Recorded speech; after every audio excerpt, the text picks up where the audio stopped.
It's 10 o'clock, and this is Fox 10 Talks. Check out the images from the early morning hours this morning. I mean, we had some lightning going on, that's for sure, kind of depending on which part of the valley you were living in, whether you got a whole lot. But then one of the concerns was a house fire out in the West Valley that in the end may very well have been caused by lightning. We're going to continue to work our sources, but our photojournalist on scene early this morning said, yeah, you know, when you have that many lightning strikes over the course of just a few hours, as sometimes these storm systems rumble across town in the middle of the night, you just don't want to be the unlucky one where the lightning struck.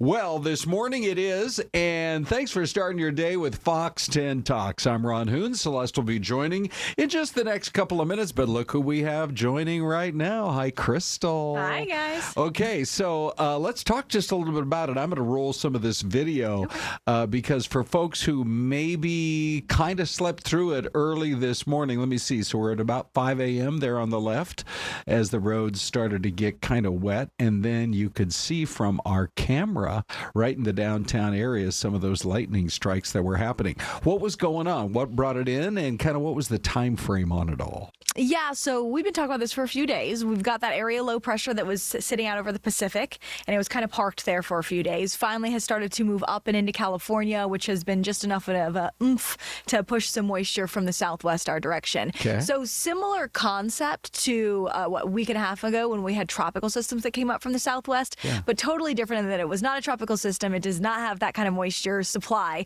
So while we've been getting these scattered showers and storms since early this morning, the rain totals so far have been very minimal. It's been mostly light. There's been a couple thunderstorms. You mentioned some lightning with those storms as well. Sure. But no flood alerts, no severe storms, just some good old-fashioned showery conditions out there, sprinkles left and right. But it's been looking good. As I love to say, let's go to the maps. Here Yes. she is, everybody. And this is our view from Sedona live camera because it is raining in Sedona right now. You can see the little flecks of what look like white. That is rain that's coming on through. Shoot. I was thinking, okay, is it grapple? I know. I mean, People have been like, is it snowing? No way. Okay, Way not too yet. warm, way too warm. Yeah. But we are looking at rain that's been rolling on by. So check it out. This is the view of our Fox Vision current conditions. And all the green, obviously, is rain moving by. But don't be fooled. I know it looks like a lot of rain, but like I mentioned, I just checked the Maricopa County Flood Control District, their rain gauges. And the spots that have seen the most rain, which is like the outer edge of the West Valley, have picked up under 1/10 of an inch so far this morning. So even though there's been scattered stuff on and off for hours now, it hasn't produced much in terms of actual rain totals. A little couple pockets where there was briefly a puddle or two on highways, but other than that, this has been light rain. And that's what's falling still in the West Valley as we speak. So over Avondale to Peoria and up towards like the Deer Valley area, we do have some showers moving by right now. And then mostly the East Valley quiet at this point. We do have some storms lifting northward into Yavapai County. You can see near Wickenburg to Congress, a couple little thunderstorms. A storm just rolled over Black Canyon City. It's now kind of heading towards the Pine Strawberry area. And then a cluster of thunderstorms Williams to Sedona and now extending up towards Flagstaff and like the Mormon Lake area. Wow. So there are some storms out there. And I do think that it's a little bit heavier rain in like the Sedona area and over Williams where those thunderstorms are. But for the most part, this is not, it's nothing like it was a week and a half ago. You know, what's so interesting is this is why I say doing weather in Phoenix is such a tough job in all seriousness, because if you were in that, the earlier map that you showed, if you were in that corridor from Avondale over toward Peoria, you might have got a pretty good dousing in your neighborhood, and yet central part of the city really didn't see much at all. Yeah, and that's why when we do these rain percentages, the way I pick out choose how high I'm going to go with my number is a combo of, if I'm talking about like the whole Phoenix metro area, it's a combo of the coverage that I think may happen. So maybe I only think like 20% of the valley is going to actually get showers, combined with my level of confidence. So if I'm feeling very good that rain's going to move through, but I think it's only probably going to be hit or miss, then there's where that 20 to 30% comes into play. Interesting. If it's questionable, Never if it's knew actually, where the percentages came from. Really good stuff there. If it's questionable that it's actually going to make it to us, but if it makes it to us, it looks quite widespread, then it might be like, okay, my confidence is at a 70%, but it's 100% coverage. So you still end up with like, say, a 70%, 50% chance of rain. So that's where that comes into play. So overnight we were saying it was going to be spotty coverage, and that's pretty much what we have seen and we're continuing to see out there.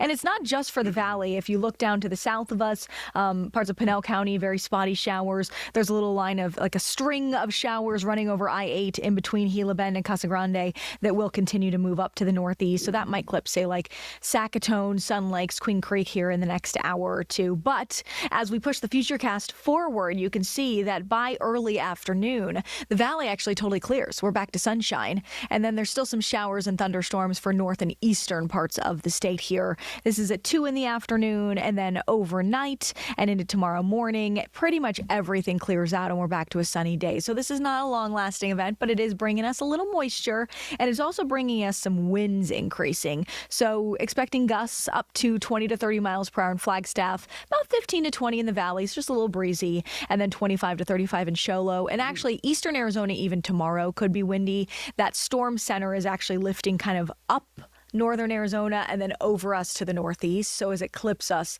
that's bringing those winds up a bit. I think a lot of people are really, at least in the chat, saying we enjoy this weather because we don't usually get it here in the Valley of the Sun. And our higher elevations, when you get that rain, the pines, you can smell them. Halakita says even in southern Arizona, there was a thunderstorm there this morning. Lightning hit somewhere close to us, she said, and ended up with no power for a little while. Wow. That lightning got them. And then Darla, Golden Valley, Arizona, she said, please bring on the rain. M. Priven says, I literally live on the tip of that county line in Sedona. Halakita says, bring it on in Rio Rico. So some folks from all around the state are saying they've started to feel a little bit of rain here and there. I think the thing is that here in the valley, our city has grown so much that you could be, to your point, Ron, you could be in the East Valley and get a little in the West Valley and not get any, or vice versa. You know, you could be in Center City and just get a sprinkle, where you could be up in, in Anthem and get a good washing. Yeah, what can be done about this, Krystal? We want it to be all or nothing. Let me speak with Mother Nature, see if we can fix that, give it to everybody. All I'm saying is like a tomato soup with like a grilled cheese. That's what I'm craving right now for lunch. One of my favorite combos that exists. It's just right up there with chocolate and peanut butter, in my opinion. So good. And now when this clears out, as it's going to over the course of the day, is that pretty much it? Is there anything lingering? That's it. No, we're all done. And then the temperature, if you want, I can show off the 10-day for us real quick here. The temperature starts to dip a little bit starting tomorrow compared to today. Let's get to that 10-day for you guys. Thanks to the backside of this low pressure center will actually drive in a little bit of more like mild air from the north. So as that happens, it'll dunk our temperature a touch. Still could make it to around 91 today as we get sunshine this afternoon, but tomorrow we're at about 84 degrees. And then we'll stick in the 80s right through the weekend, but we've got sunshine, guys. Mornings are in the low 60s. Pretty much perfect. Okay. Yeah, we love a little good. light rain, not the super heavy, crazy stuff. Yeah, it's this is perfect. much better. Just a little cloudy. Krystal, thank you. Yeah. Celeste, I was telling everybody, we're still trying to figure out whether or not, Krystal, so thanks so much, whether or not this fire that hit this house out there at about 125th Avenue out in the West Valley out in Avondale, whether it was lightning struck right there or not. And it's all sort of the luck of the draw. I mean, you might hear the thunder boomers right in your neighborhood, and it wasn't your house. It was literally the guy next door. Well, and imagine this. I mean, you can see this is the deal with some of these lightning strike house fires or house fires in general. The house looks intact. It looks like it's fine from the outside, but right now it looks like it could be a complete loss inside, because you have the water damage and the smoke damage, and so some now of the wiring probably gets affected. With so the according to the crews that were there, they said the family now needs a new place to live because it was just damaged. And the interesting thing about it is we really, you never want to hear about something like that, but we can always all use the rain. I noticed when Dominique was out early this morning in one of her reports, she was all set to go with kind of a fall festival, and then the rain started coming down. Check this out. It's a little damp here. You guys, I think I do rain dances in my sleep or something. Every time I'm out on a farm. Remember when I was in Whitman and it started pouring down as well? But that's okay.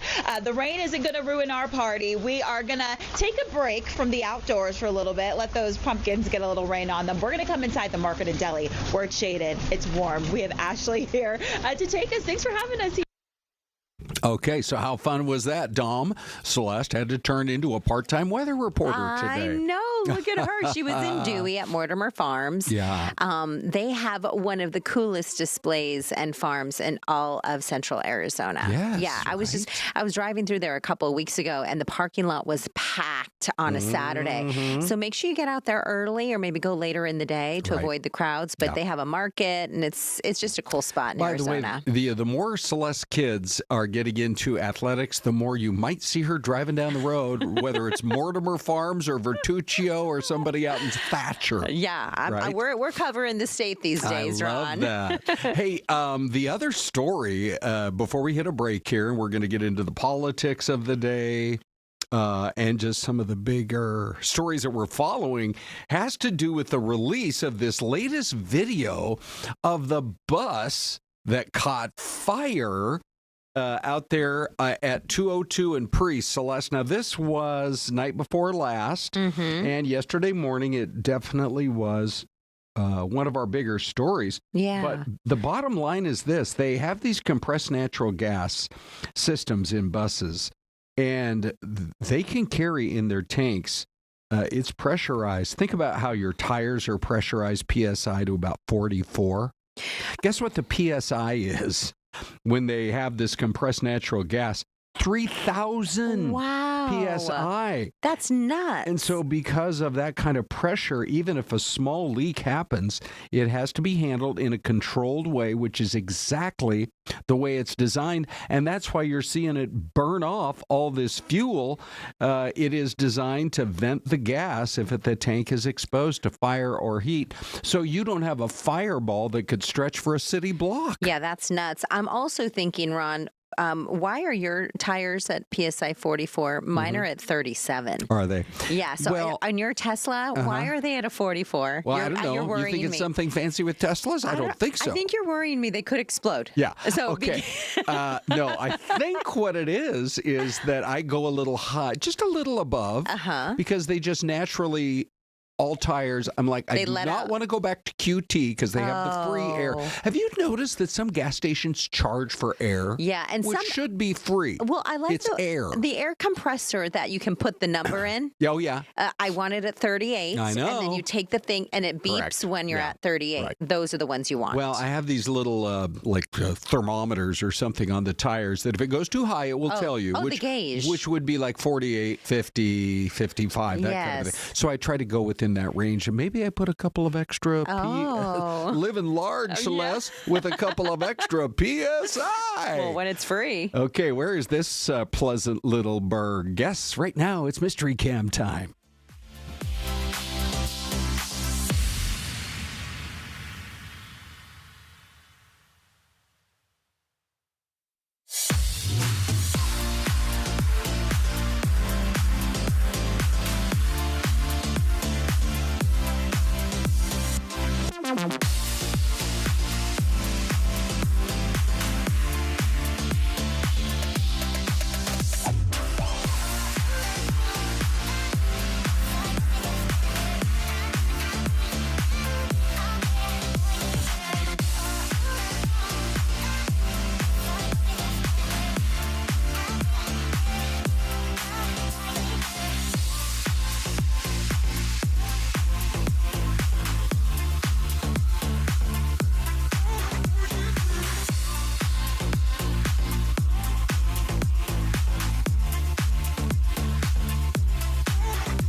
Bum, bum, ba-da. Oh, we love our theme music here on the streaming show of Fox 10 Talks. The entire 2 minutes with Celeste and me in the break was filled with PSI talk. And we see that it was many of you in the chat were also chatting about PSIs. Correct, including Emperor Ivan. We've been saying your name wrong for days now, weeks. He's an emperor. He's Emperor Ivan.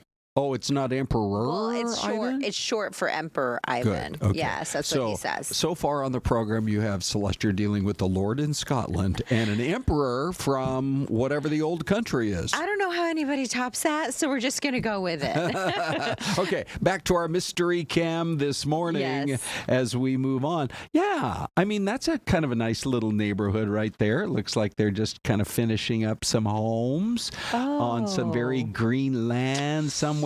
And off to the right, off in the distance, a few little high-rises. Nothing major, but I love the look of the farm. Look at that. Farmer's been out there baling the hay. Yeah. You can see it all. Are you going to go, Ron? Where are you going? I think I'm going to go with the trees are all green. I don't see any colors changing yet, and it has been rainy, so I think, where would it be? I guess I'm going to go with Iowa. I'm going to go with Pennsylvania. Oh. But we're loving your comments, by the way, like the super duo. I don't know if you're new to the chat, but he said, I was wondering why his PSI was at 44. Does he drive a diesel? But Emperor Ivan says Teslas are heavy for sure. Yeah, true. But everybody's sharing their PSI stories. Yeah, they are. It's PSI talk. This is the beauty of this show. It's live, it's interactive, and it's driven by you guys and what you're talking about. By the way, a salute, Celeste, to another one of our new commentators today. It's Muffins. Who's online now. Dave, hold on. What's so funny about that? It's a great Easter name. By the way, in all caps, Muffins, you'll have to tell us where you're watching from and what you're having for breakfast. And it's kind of like a, like a term of endearment.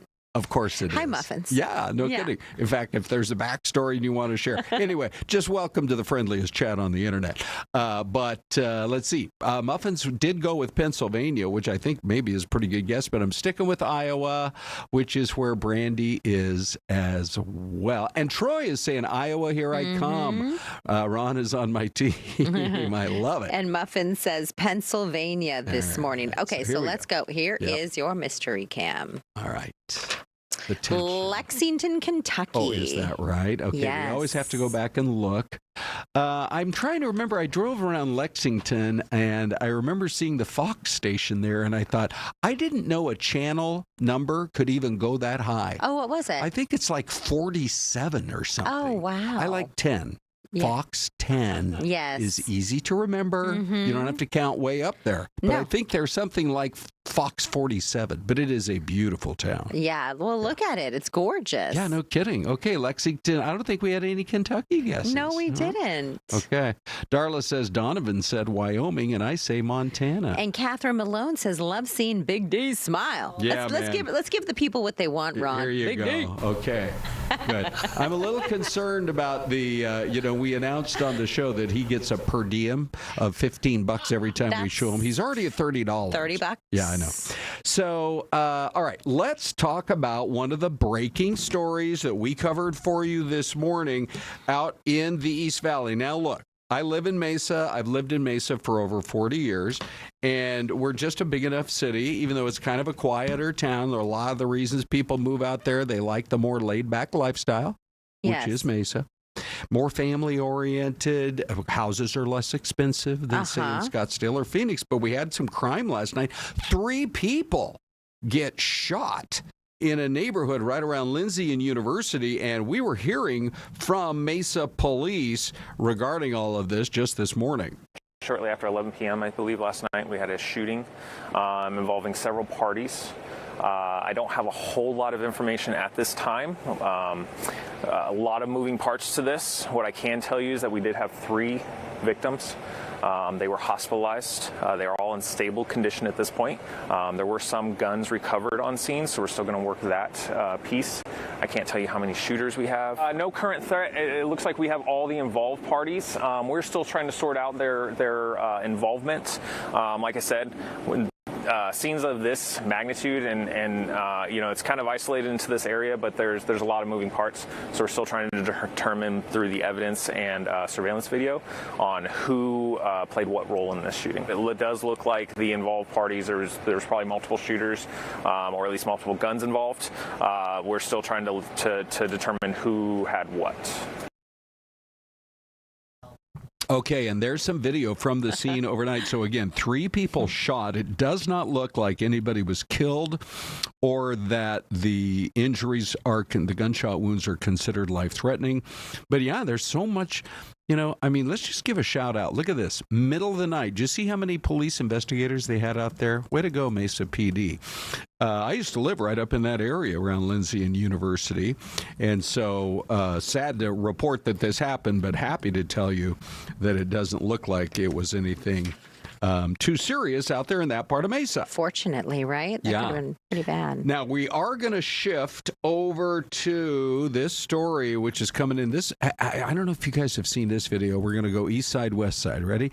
This is Glendale. Take a look at this guy. So Glendale police, and you can actually hear the verbiage here. At least you can see what's being said. The employee is sobbing. And then check this part of the story out. Police say a guy broke into a store at 67th Ave and Camelback with a knife. Oh, my gosh. Shows him taking money. By the way, guess what?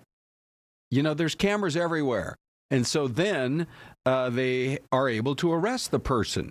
You just cannot pull off a crime today like you might have thought you could have even 15 years ago. No. There's cameras everywhere, and they do such a good job. They're so high tech.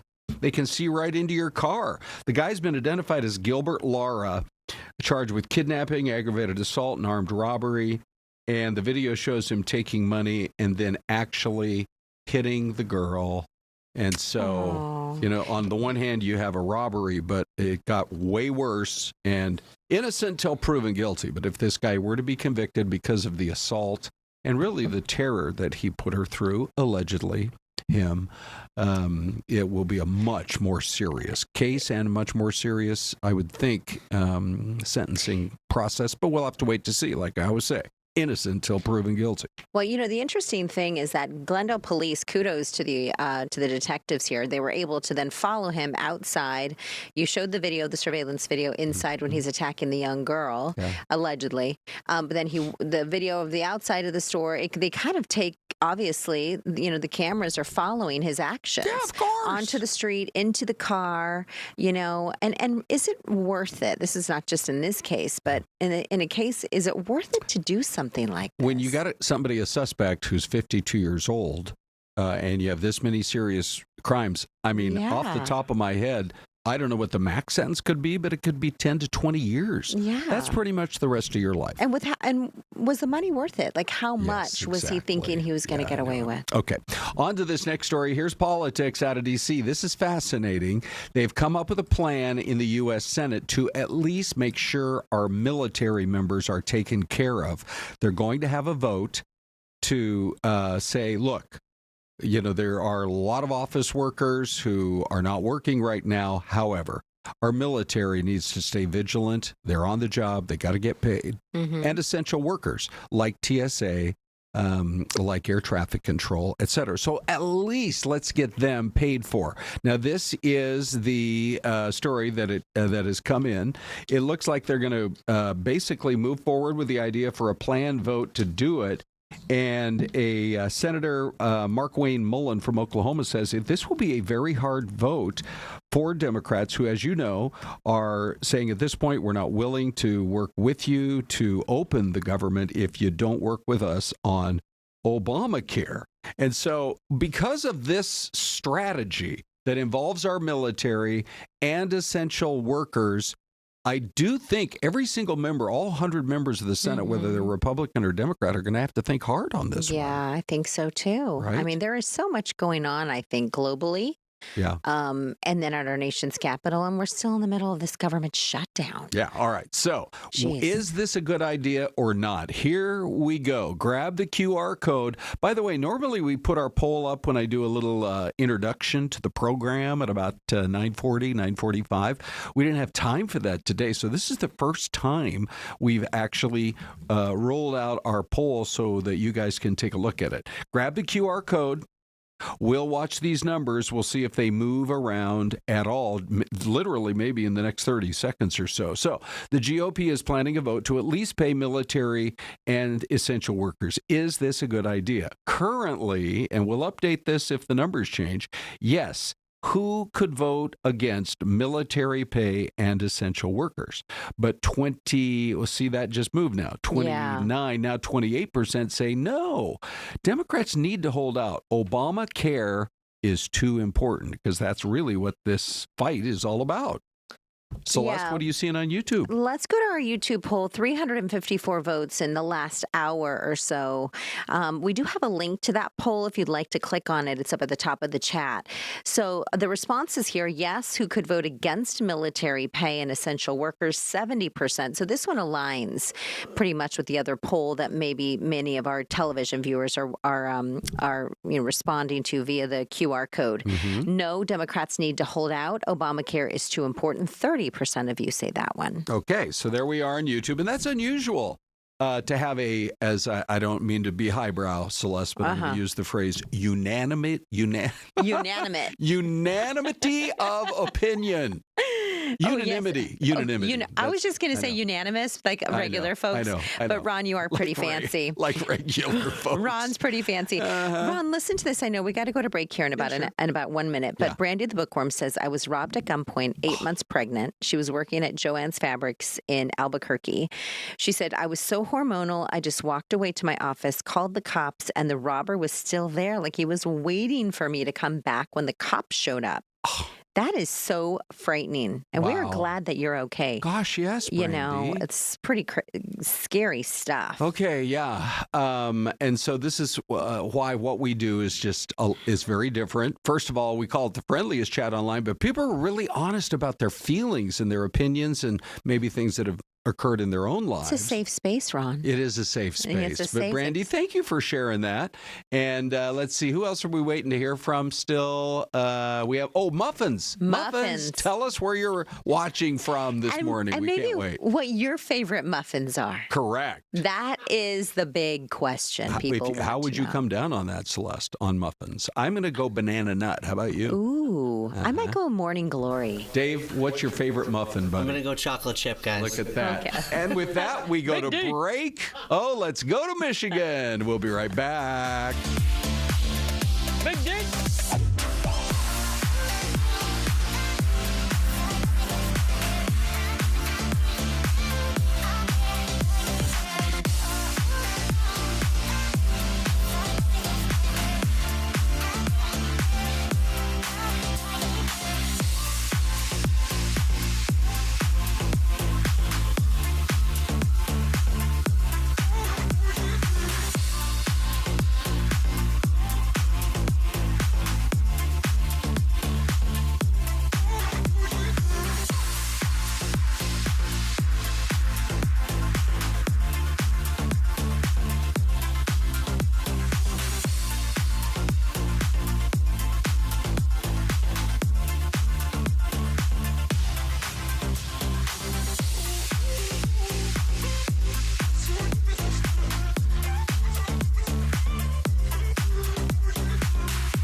Fayetteville, Michigan. Put that on your bucket list if you want to go. It's all the way up by Traverse City in the northern part of Michigan. It's really beautiful through there. And boy, this is the perfect week to catch the leaves turning colors. Oh, I bet. Traverse City, so you'd fly into what city? Traverse City? They actually have an airport. That you can fly into from Phoenix. And I had heard from a number of people that it's the prettiest town in Michigan. And I have to say, when I went through, which was a couple of years ago, rented a jet ski.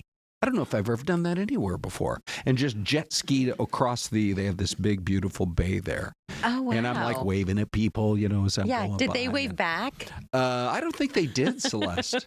They just thought I was they're like, quit disturbing the peace here. In Arizona, it would be like, hey, there goes the Hooner. Hey, there goes the Hooner on his, fun ride. Yeah. Joyride. Okay. So, ladies and gentlemen, we have Dave on the Dave Cam. He's coordinating this whole 2-hour extravaganza every day. He gets the opportunity on an almost daily basis to work with Isabella, who you just saw in the Bella Bomb. And now he's going to tell us what you guys think about the poll question today. Yeah, a lot of really interesting comments as always. Darla Nicole 93 says, plain and simple, paying our military who protect our amazing country we live in should be number one, and the essential workers, the ones who deserve it, the ones who are sticking around, continuing to work regardless of these government issues, knowing there are more important tasks at hand than getting mad and not working, staying around for the greater good. Obamacare and all else can come after the shutdown. And then Casual Speedrunner 1482 challenges the notion, saying, who could vote against military pay? Well, Mike Johnson, the first time this exception was suggested for one. So really interesting comments, very insightful as always. Keep them coming, guys. By the way, a little reminder, if you haven't yet, we invite you to like and subscribe to Fox 10 Phoenix. You know what we should do, Dave, is get a little tote board. Oh, remember in the Jerry Lewis telethon, every hour they're updating? We should update the number once a day on how many people are subscribing to this streaming show and Fox 10 Phoenix YouTube page. With maybe the Velcro numbers that we can just switch out every day. Yeah. I thought you were going to say we should get a tote bag. That I would be on par with. Oh, brother, here we go. Hold on. Here we go. Okay, I was just going to say we're currently at 515,000 subscribers on YouTube. Really? Let's get it up to 1 million, guys. Come on now. Okay, that's actually remarkable. The last time I looked, which was several months ago, we had hit 400,000. Yeah. Now we're at 515,000. I know, it's so amazing. Thank you all for sharing kind of the good word. Ron, folks are talking about muffins. Okay. And not just because we have a new chatter in the box called Muffins. Okay. We also have people talking about their favorite muffins. Good. What do you see? Let's see. Okay, someone asked, I mentioned one of my faves is the Morning Glory muffin. That has, somebody asked, what is it? It is shredded carrots, shredded zucchini, all kinds of shredded squash. So it's got a little bit of a zucchini bread. It's like a zucchini bread. Oh, that sounds good. And I like it with nuts. It's so good. Yeah. But okay, so any muffin is a good muffin according to S. Peach is pretty good, Charles David says. Halakita says, I love blueberry muffins from Gathering Grounds in Patagonia. Oh, wow. This is great because if you're on the road or you want to travel and you're kind of a foodie, put that on the map in Patagonia. Okay. And then Linda Monterth, 150% on par with you on this one. Costco has great lemon raspberry muffins. Whoa. Oh, that sounds delicious. Have you ever had lemon raspberry? That does sound really good. I think I've had a lemon, but I don't know if I've ever had lemon raspberry. Yeah. That sounds amazing. Okay. Yeah. So all kinds of great ideas in the chat. So keep filling the chat box with these great ideas. We're having fun with you guys this morning for sure. Hey, by the way, ADOT has announced that their finalists are ready to go. So let's just go through them. So let's see if we're up or down. Camp in the woods, not the left lane. I love that. That is so true. Ron, I know. When you're trying to drive 100 miles an hour, it's like somebody's doing the speed limit. Come on, scoot over. All right. Okay. It's not a race. Leave some space. That's a good one. That's because of all the tailgaters we have in this town. It's giving safe vibes when you signal. I like that. I feel like some aren't as funny as just right on target. Yeah. Okay, make your intentions clear. use your turn signal. That seatbelt looks good on you. That might be my favorite so far. Yeah. Don't crash my vibe. The seatbelt one is pretty hilarious. What if you did that, like driving around in a Fox 10 car? Maybe we should drive around and roll the window down and just shout out, that seatbelt looks really good on you. Huh? Come on. Put the window down and give it a shot. And we can have the GoPro running and see how people respond. Yeah, for sure. That's awesome. Okay, so, hey, we have a chance to talk with WalletHub's Chip Lupo. They do this, I believe it's every year, this annual survey of the safest cities in America. It's been a lot of focus on crime, Celeste, over the last few months. So where are the safest cities in America to live? And by the way, the big headline is One Valley City is in the top 30, which in the biggest metro areas, not quite sure why, but it's always the biggest cities seem to have the most crime. But here, right in our 5 million metro area, we have at least one city in the top 30. We're going to find out all about that. But Celeste, let's introduce Chip from WalletHub right now, shall we? Let's do it. Good morning, Chip from WalletHub. How are you? Morning, folks. Good. Am I right about this? It's an annual survey. You guys come out with it every year? It does. We come out with separate surveys for the safest cities and safest states every year. Okay, so let's get right to the big headline, which is we have a city in the Valley that is super safe. I mean, I think anybody in the top 50 can feel really good about it. Tell us about Gilbert, Arizona, cracking the top 30. Right. Gilbert is the 29th safest city out of the 182 cities in our survey, and it is the safest in the Phoenix metro area, 29.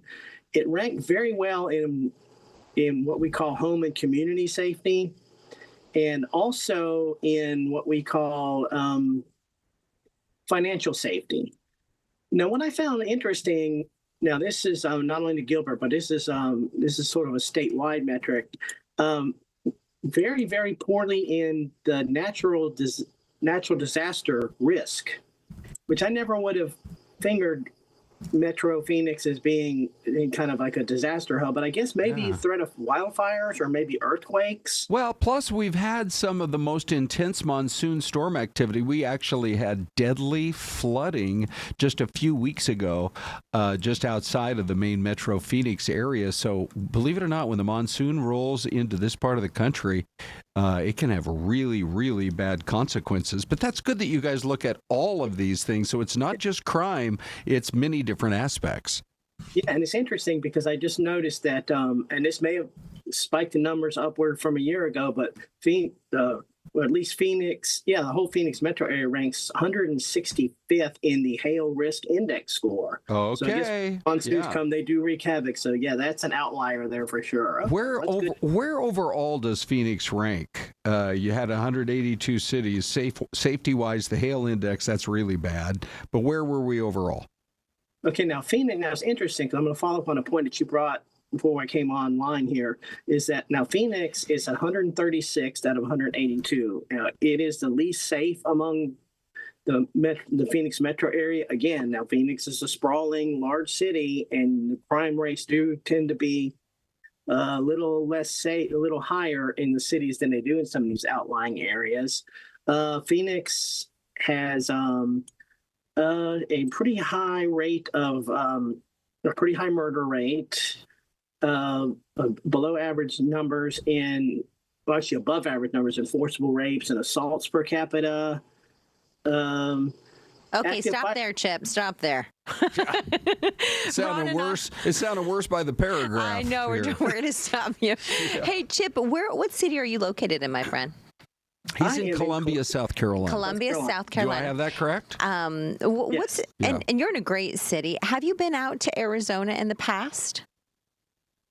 Not in probably the last, when was the last time I was out of Arizona? And even then, it was just a stop off at the airport. We've got a friendly airport. I don't know if you know that. America's friendliest airport and America's friendliest online chat. Yeah, we're number one in two categories. Yes, here. And you would love, Chip, the city of Gilbert. I know it topped the list. We've been chatting about it. They have so much for families to offer. You know what? I also think we should maybe get some of the other Valley cities. We've got about 2 minutes left with you, Chip. Any other cities that you crossed as you were looking down the list? Mesa, Scottsdale, Glendale. Have you seen any other cities and where they rank? Yeah, let's run through the list at least through the top 100. Chandler at 40, Scottsdale 41st, Peoria 66, Mesa at 71. And let's throw in the college towns too there. Tempe at 104 and Tucson at 112. That only leaves us one more, and that's Glendale at 131. So Tempe was more safe than Tucson, ranked higher. Tempe, Chip, is my hometown. The competition between the Wildcats and the Sun Devils will never end. It never ends. It's they're just about every category, aren't they? I mean, both of you gentlemen stated it. I didn't. I wasn't about to go there. Yeah, actually. but really, to have both Chandler and Scottsdale around 40, that's really good. Peoria in the 60s, Mesa in the 70s. We should all feel pretty good about that. Yeah, great cities. One last question for you, Chip, before we let you go. Where are the worst cities in America? I mean, let's lay it on the line. Well, the least safe, or about what you would expect. Again, following up on your point earlier, let's start from the bottom up, 182. Okay, it's New Orleans, Memphis, Baton Rouge, Detroit, Baltimore, Fort Lauderdale, and Houston. Now, these are all sprawling metro areas, and in the Deep South also, where there's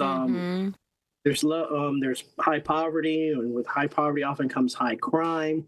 So yeah, the bottom half of the poll, that definitely doesn't surprise me at all. And some of those cities, it can be alarming because they're college towns. Like Tulane, that's in New Orleans. You think you're going to maybe like a college town or something. Baton Rouge is LSU. LSU, yeah. And the University of Memphis in Memphis, Tennessee, which I loved my time in Memphis, but I do understand. And Johns Hopkins in Baltimore. Yes, you do have some big time universities. Yes, that's a really good point. For a lot of students. The other thing is Detroit. I think in that situation, though, you probably do have a lot of petty crimes in college towns, usually like property damage and those types of things. So that probably contributes somewhat. I do think that Detroit, this will be interesting to follow because they are really working hard to turn around their image. They're putting together like pedestrian streets with new restaurants coming in a neighborhood called Greektown. Well, let's keep an eye on Detroit and see if they don't improve. Plus, you get Detroit-style pizza. That's a big plus. Yes, I've been to Detroit numerous times, and they're making strides. They still got a ways to go, but I think that would require a change in leadership within the city government to really turn it around. But they are making some great strides with some renovation, revitalization projects going down there. Oh, that's great. All right, Chip, we always learn a lot. We'll check in with you again next time WalletHub has a cool survey. Thank you, Chip. My pleasure, guys. Thanks for having me. Have a great day, buddy. Hey, we can feel good. We're in a pretty safe place, I think. Yeah, Celeste. I think so, too. This looks like a pretty town. Wow. And they have a Sephora. We'll be right back.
Well, we were all guessing, but at the same time, Big D, who has a lot of these cameras memorized, Big D, beat us right to the punch and said, yeah, that's Eugene, Oregon. One of the TV stations is actually up in the hills there, way up on top of a mountain where the tower is, which is kind of unusual. When I first graduated college, I drove right to Eugene. I thought maybe I'd end up working. It's a beautiful town. Well, we're glad you didn't because you ended up here, Ron. Correct. Yeah, Exactly I know. where you needed to be. Where would we be I don't know. without you here? I don't know. Maybe the TV gods would have smiled on you guys as well, and we all be doing Good Morning Eugene. Yeah, maybe we'd end up working there, enjoying some of those beautiful fall colors. So we have a couple of new chatters, you good. two, in the chat box. Okay, what do you got? So we have Mark Payne. He says, shout out me, please. I'm new to the chat, but watch the show along with the news every morning while I work from home. So great. I know, so great. And Bells is here now, too. Yeah. Hi. And we also have someone else. Holly Ament says, I'm watching both on my phone and my TV. She loves blueberry muffins, in case anyone was wondering. And by the way, that's the way to do it, because you can watch on your TV on like the big screen, but then you can chat with us on your phone. How about that? Yes, Perfect. yes. Yeah. So welcome to the chat. We're so glad that you are here. Okay, so apparently now somebody is very grumpy in the Big 12 offices. Yeah. Because now they're starting to fine these colleges if the kids want to get out there and celebrate after, not just a win over some lower level team, but if you win one of the big games, which Bella, ASU, you're a big proud grad of Arizona State. This win against Texas Tech, if you'd been there, you would have been out on that field, wouldn't you have? For sure. Yeah. And when I was at ASU, whenever we had one of those big wins, we had so much fun. Rushing the field, storming the field. I mean, it was like a party. There's it's great. Picking up the goalposts. Yes. Now, Celeste is more of a rule follower. I don't believe you ever stormed the field. Am I correct about that? That is correct, Ron. I stood up there and I was like, shame on you. No. I'm all about the FUN, baby. Well, this is the story. The Big 12 is going to fine ASU, and we're talking about $50,000. I believe they also are fining BYU, who had their biggest win of the year, the Holy War, it's called, Utah versus BYU. And I think they fined them $50,000 as well. At least they were talking about it. I know. And they say that the Big 12 prioritizes the safety of players, coaches, and officials, which makes me wonder if somebody wasn't too scared out there on the field. I don't know if it might have been an official or if it might have been a coach. I don't think the players are scared being out there with the fans. No. Yeah. So this is what I ended up doing, you guys. I think you'll, especially Bella, you and your mom are going to totally appreciate this, because this was just 2 years ago. That is at the end of the Washington-Oregon game, and I'm up there in the stands, too far to get down on the field, but just look. So it's hard to beat Oregon. They're really good. But when Michael Penix was our quarterback the year we went to the national championship, here's the thing. The band stayed. Wow. I know you can't hear them, but they just kept playing away because it was a huge celebration. And it is just, I think it's a part of college football. I'm very bummed that the Big 12 is going to try to crack down. Look at that beautiful sea of purple. I love that. That is a beautiful stadium right next to the water. Yes, right? It is gorgeous. Sure. Yeah. So my dad took me to my first Husky game when I was 11 years old, and we have kept the season tickets in our family all these years. So what a blessing. Anyway, that was an amazing game, and there were just thousands of people out there. So we'll see. I don't know if there's some sort of a compromise. Make the fine. Say, okay, look, we're serious, but the fine's going to be $5,000 or something. Where does the money go is my question, because that's a good point. That's a great question. Not only investigative reporter Syleste Rodriguez. Because not only did Texas Tech get fined, right? Was that the tortillas? For throwing tortillas. Oh, come on. And was Kansas fined as well? Were they? I just saw an article. No. I think Kansas was at that game. Yeah, so they're like, hey, we're innocent. You have ASU fined. Correct. BYU fined. I know. Where does all this money go? Correct. I looked up who the Big 12 commissioner is. Yes. Brett Yormark. Brett Yormark. And he's a good commissioner. That's why I said he's in a grumpy mood or something. Maybe he's going through course. maybe he's going through a situation personally and he's taking it out. Oh my goodness. And he woke up on the wrong side of the bed. Oh, sort of a midlife crisis, Celeste? Maybe Mr. he's Commissioner, go buy a new car. Don't take it out on beloved ASU fans. Maybe he's at the dealership and they didn't give him the best deal on the Corvette. I have no idea. But, where does this money go? That's my next question. And Freeman in the chat says, maybe the money goes to fix the grass. Maybe. Okay, that's a lot of grass damage there. Yeah, I don't think it's that much. Let's talk about Halloween candy because I am really getting fed up with the prices they are expecting us to pay for these candy items. Now, we just had a dentist on, Bella, yesterday. And it was a great interview. Really Princess Leia. Yes, Princess Leia with Yoda. Informative. But the thing about it is, Reddit now, there's a thread going today where people have a theory about why bulk candy is less expensive. Mm-hmm. And they think that maybe they're of slightly lesser quality. I don't buy into this. What, like they don't put quite as much sugar in, so they're cheaper? No, they think that it's because, like, if you buy them at like a Costco or Sam's or maybe Smart Final, like other big box store type things, that they're candy that was old from last year that didn't sell. They can't get away with that, or 2 years ago, or something like that. Can they do that? I don't know. It doesn't go bad. I mean, there's times is there a date on fun size Snickers? I have no idea because it's fun size. They're the smaller. Because if you buy the big bag candy, it's like a mix of different candy, right? Okay. And so that's what they're hypothesizing. Okay. But I don't know. I don't buy into it. What do you think about it, Bella?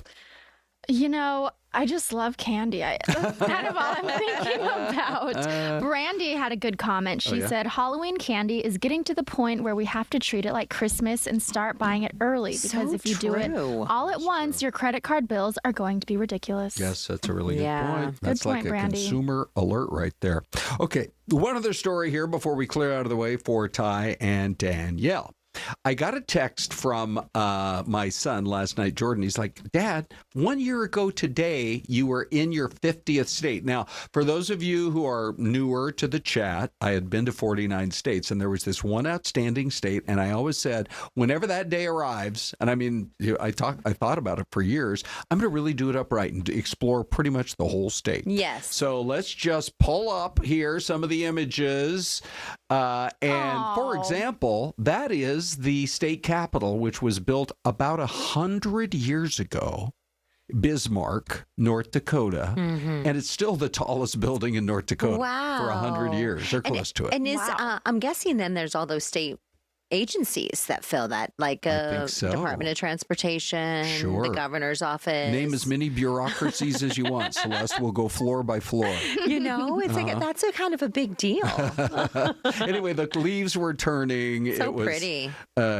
Late October, and it was just so beautiful. Let me just see. That's I think I've got a photo, Ron. Thank you. I've got a couple more. My favorite town was Minot.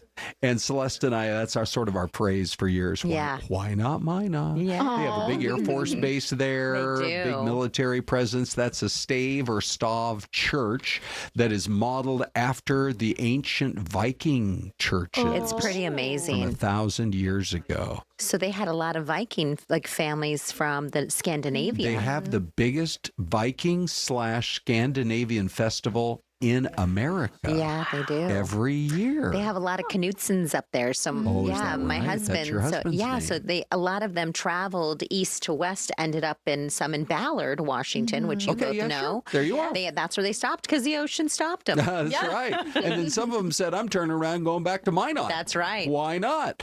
Now, this is a picture I haven't shown you guys yet, but I thought it was so cool. I'm so nerdy this way. The geographical center of North America. Wow, that's is in a little town called Rugby, North Dakota. I'm guessing they play rugby there. I hope so. I mean, I hope they have an international presence. They should. Anyway, the weather, as you can tell, the flags were flapping, but I just loved it. And so now traveling America, every year I want to pick a state. This year, Minnesota. Next year, who knows? But if you, Bella, if somebody put you on the spot and said, tell us a state you haven't been to yet, but you think you're really curious to go visit, where would it be? If I had to pick a place Yeah. I haven't been yet, I think I would say Utah. Just because I love like the northern Arizona, the beautiful canyons and all the hiking. And I know there's a lot of that in Utah. So I would say that. They're hoping it's going to be an early ski season this year. Yeah. They've already had snow up in the Wasatch Mountains. Yeah. My daughter lives there. Yeah. I swear they have maybe of all cities in America, they don't have a lot of your Denny's and IHOPs. No. But they have a lot of like local mom and pop breakfast joints. Yeah. We always go to a different one all the time. Celeste, where would you go? I would go to Portland, Maine. I've never been that far to the Northeast, and I actually applied there in college Is that right? to work in Portland, Maine. Coming out of ASU? Yeah, coming out of ASU, and they never called me. Oh, their mistake. Oh.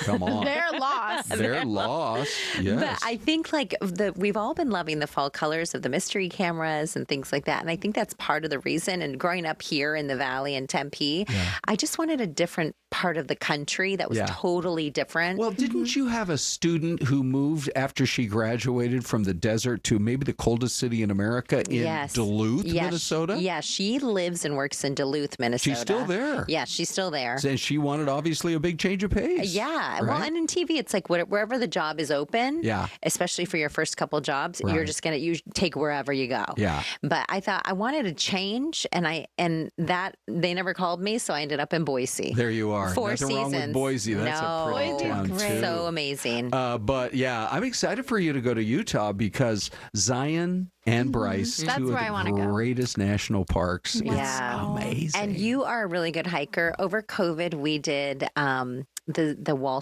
Street at Zion National Park. Oh, wow. We camped, and you would love it. You should beautiful. plan out like a week or something, or 5 days. Sure. And Ron, she should do Bryce. Start at Lake Powell, do Bryce, do Zion, go all the way up into Park Yeah. City, Salt Lake City, Yeah. in the summer. Oh, it's amazing. You guys, I'll have you to help me plan the trip. Yeah. Okay. It's so You great. got it. Yeah, Utah's one of the most. What do they have? 30 national parks, something crazy like that. Something like that. Yeah, you're That's a gonna lot. love it. Yeah. I can't wait. Okay, Okay. we may come actually now that we're talking about it. Ron Let's and I just might do just. a Fox 10 Talks Correct. trip. Yeah, you hop in the car. What do you drive again, Bella? What do you drive? I drive a Nissan Kicks. If you Little okay, so there's SUV. room for 2 in the back. Yeah. You might be surprised There's who's going to room be in the for vehicle. 3 in the back. Okay. All I'll right. bring snacks. A road trip. All right. We got to say goodbye. Here's Eugene, but hold on because here comes Ty and Danielle next. Yay.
Mic test, 1, 2, 3.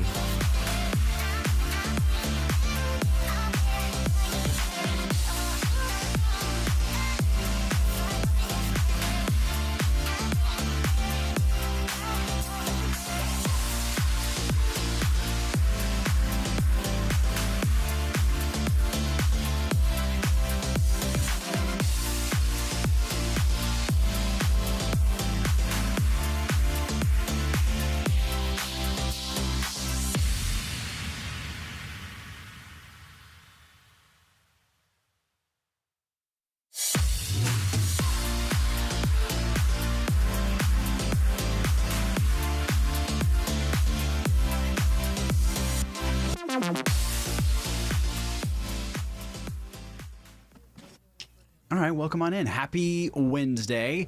We're continuing things rolling here at 11 o'clock on Fox 10 Talks. Danielle, back for another day. We haven't scared you off yet.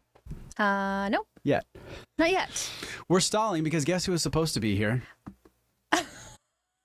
Krystal She's Ortiz. a very busy girl. She is busy. She's busy. But She's we got a were lot the same going meeting on. that she was, and yet we got here on time. Oh, here she comes. Oh, Let's boy. shame her. Oh, Let's, boy. Okay, ready, everybody, when she comes in. Shame. Shame. Shame. Shame. 33 seconds, 36 seconds late, Krystal. You know, Oh, boy. I know this is hard to process, but some of us are like so busy just working the whole time. No, we were in the same meeting as you were, and we made it here on time. Maybe we had an important conversation. Oh, without us? About what show we were watching lately. Oh, do you want to fill us Yeah. in? What show are you watching lately? Love is Blind. Yeah, they were talking about Love is Blind. I've never seen it before. I haven't Yeah, either. I haven't seen it before. So Give all us right. the premise of Love is Blind. Okay, they put people into these rooms. You can't see each other, and you talk to them like speed dating rounds. But you have no idea what the person looks like. And then they keep talking until they whittle it down to one person they're vibing with, and they keep talking for like days on end, and then they propose to each other. Wait, propose without seeing each other. Yes. I just learned about the show today, and I'm shook. Okay, but wait, how many seasons has this show been on? I do not know at this point, if I'm being honest. I remember it got popular, I think, during the pandemic. Yes. But I wanted to ask, are any of these couples still together? Yes. They are. Okay, so a lot don't work, but there's a good, Shocking. like a solid handful. I would say, I don't know, let's say there's 8 seasons. I have no idea how many there are. Like, I would say at least one per season has made it, and sometimes like a couple. And some of them have kids Someone now. just said, yeah, in our Some of them meeting, have they were I saying think there's that. probably like 3 or 4 Love is Blind babies at this point. Whoa. Isn't that wild? But okay, not to go supposed to off be on talking a about the total. weather, I it's know, fine, but- a total tangent. Like, isn't that the Bachelor series? Like, there's a very low. Oh, I don't watch. I don't know about The Bachelor. But at least on The Bachelor, they this can is see my each one other. reality show that like, interact I with watch. each other. But the whole point of this Well, is yeah. like finding love. Yeah. So it's like Or so they say. allegedly. The whole point now is to get famous on. I think that's what it is. On the I gram. will say the first like season or 2, I think, of Love is Blind there were far more successful couples than there is now, and I think it's because now the people that are drawn to the show You get so popular. are like, I just want more Instagram followers. Yeah, everyone's an influencer TikTok now. or whatever. are? Yeah, a lot of the people. So. I'm gonna have to watch this. Okay, look, Where do people are now commenting. The episode where the girl fell asleep had me dead. Oh, that was a few seasons ago. Oh, was it? They were like dating through this wall so they can't see each other, and the guy's like, da, da, da, da, da, and then girl's like, out. And he didn't realize it. So, anyways, that was a good one. I agree. Can they leave the room? Yeah, sometimes they ghost people too. They just like out. Really? Wait, like, but that's only off what they're talking about. Yeah, they talk about, and they get like some get very deep and Okay. personal, and Okay. they're crying through the wall and stuff. Oh. Okay, now I want to watch Not this. for I know, me, I'm but like- hey, it seems to have worked for some folks. So Now I think we're gonna have a whole like watch party, a Fox 10 Talks Love is Blind Love watch is blind. party. Yeah, we have a producer who said she wants to go on the show. So Oh, there you go. Good luck to her. Good luck to her. I to know. everybody who hates that show, I'm sorry that we just did a deep Yeah, dive on sorry. that. But it's all 'cause I think was it's 30 fascinating. seconds late. I Okay. apologize. No, it's fine. That's what This you is get. what though. happens, This is what Krystal. happens. Yeah. You keep us on track. Sometimes.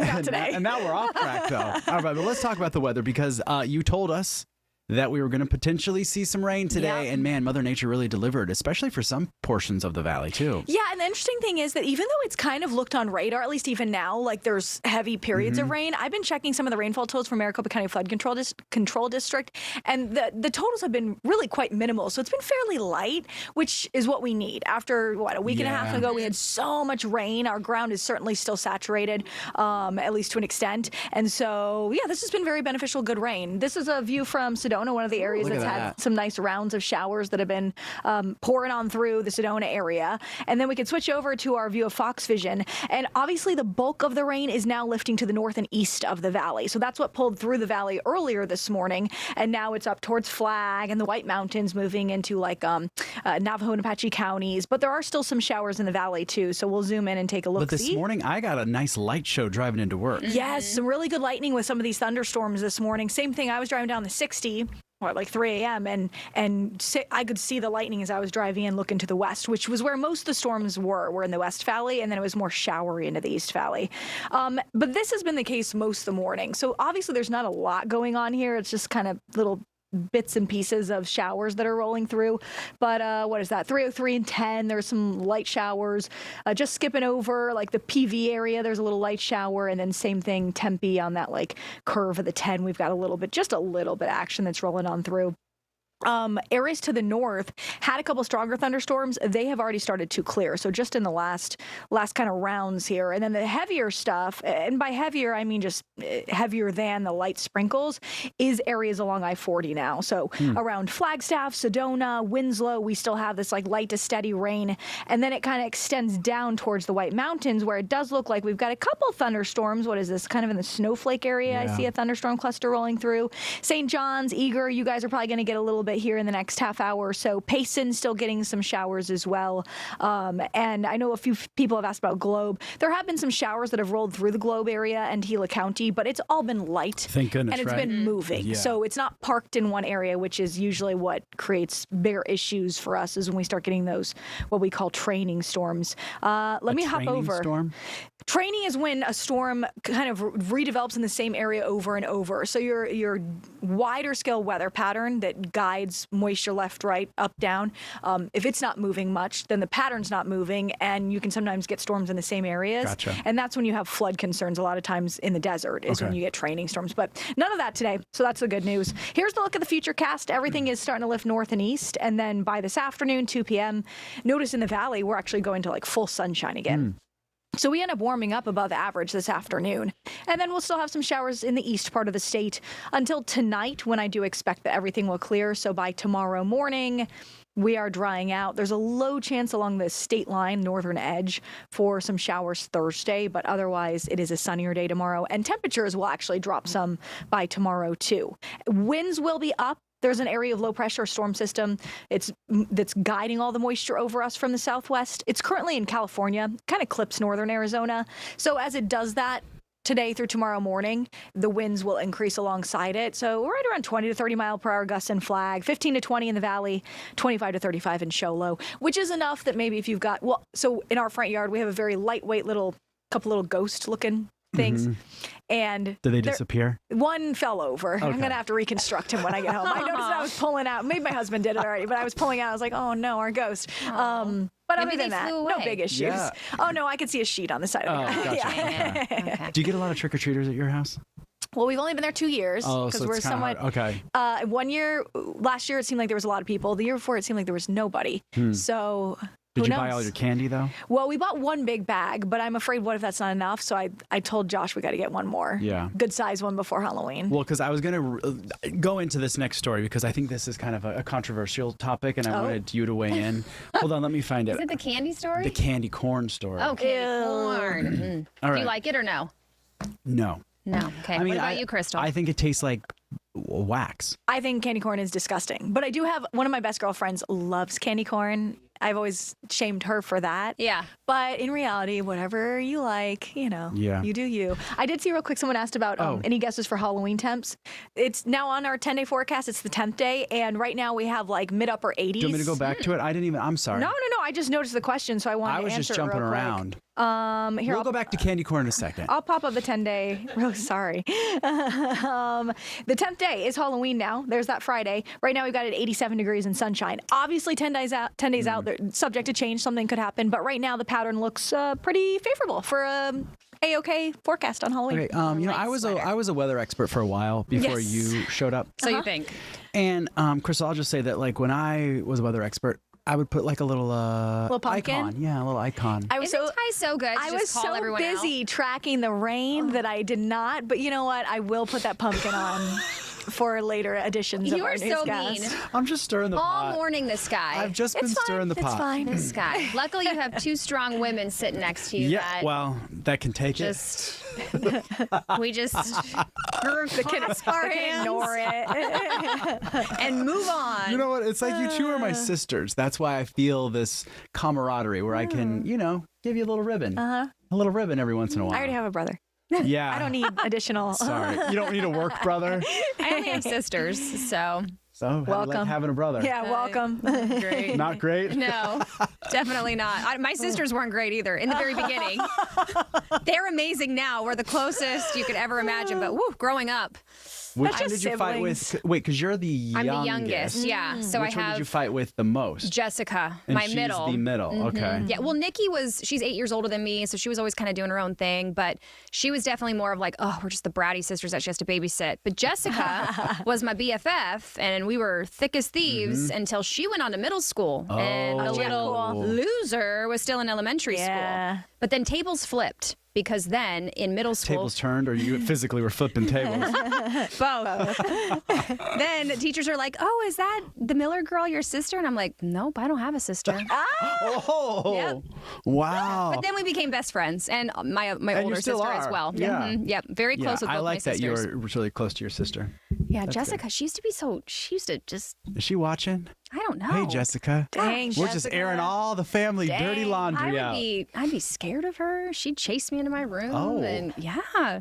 Wow. Siblings are such a wild experience. So We wild. love them so much, and also they give us memories like that. So my sister's 13 years older than I am. Oh yeah. And so when I was going into kindergarten, my sister was going into her first year of college. Oh, wow. Oh. So we kind of have like a weird relationship where it's kind of like she was kind of like my second mom. You know what I mean? Yeah. That was kind of how my older sister was. She was more. But now that we're both older, her much older than me. Well, you're so young. Now it's like a much cooler Closer. relationship. Yeah. Same. All right. Well, that was good family Such talk. a deep dive Yeah. on family. We should have had a therapist in here. They probably Yeah. had a lot of commentary We to should add have to it. a therapist on staff here. And you and your brother are close now too, though. Yes, my brother and I are very close, but we're only 2 years apart. So as kids, it was like too close in age. So we were always like, doing one of these. So let me ask you this, because you have one child now.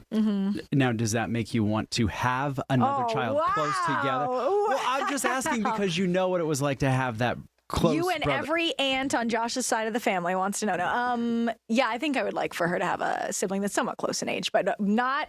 Not anytime soon. Is there anything you'd like to tell us? Yeah. No. Okay, this well, hold question, on. I'm getting The too thing that happened yesterday with Kinsey cracks me up because Kinsey showed or I went home and Crystal told Josh about this. Actually, showed a cute picture of her daughter, who is the Who cutest is baby. the cutest? Yeah. But she was doing this thing where she looked like she was doing a somersault, like Yeah. looking between, like doing standing her up, little thing. head on the ground, looking between her And legs. so you're like, love look her. how cute this is. And Kinsey's like, do you know what that means? There's an old wives' not heard. tale that says that when a child does that, it means it can sense that there's a sibling coming. There is no sibling on the way, by But the this was way. like an old No, wives' tale. There is not. And I even did like a Google search, and sure enough, it's an old wives' yeah, I tale. didn't believe it until we Googled it, but there is not.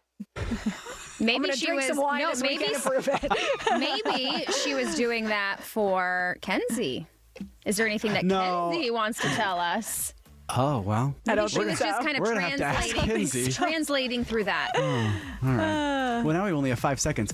We'll talk about candy corn tomorrow. We'll just put it Pregnancy, off. candy getting corn, outta here. Bye, yeah, guys. We'll be siblings. right back in 2 minutes.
All right, welcome back, you guys. We have some fun guests.